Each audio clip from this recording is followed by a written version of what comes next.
Hello friends, नमस्ते, प्रणाम। विमल यादव, गुड्डी यादव लोकगीत चैनल में आप सभी फ्रेंड्स का स्वागत है और अभिनंदन है। तो हम लोग बहुत ही प्यारा हंसी मजाक नाच गीत लेकर आए हैं। अगर अच्छा लगे तो लाइक शेयर सब्सक्राइब जरूर कीजिएगा और कमेंट बॉक्स में ज़रूर बताइएगा कि ये नाच गीत आप लोगों को कैसा लगा। तो चलिए सुनाते हैं।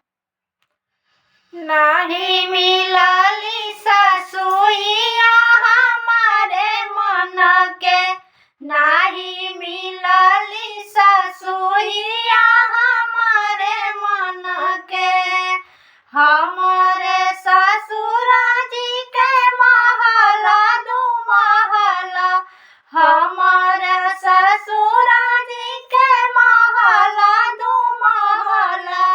नाही लागेला खिड़किया हमारे मन के, नाही लागेला खिड़किया हमारे मन के।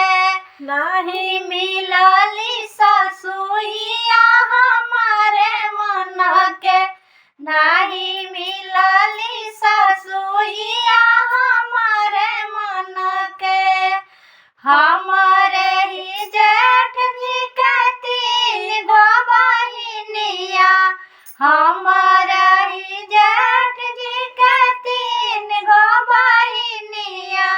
3 गो बहिनिया हो 3 गो बहिनिया।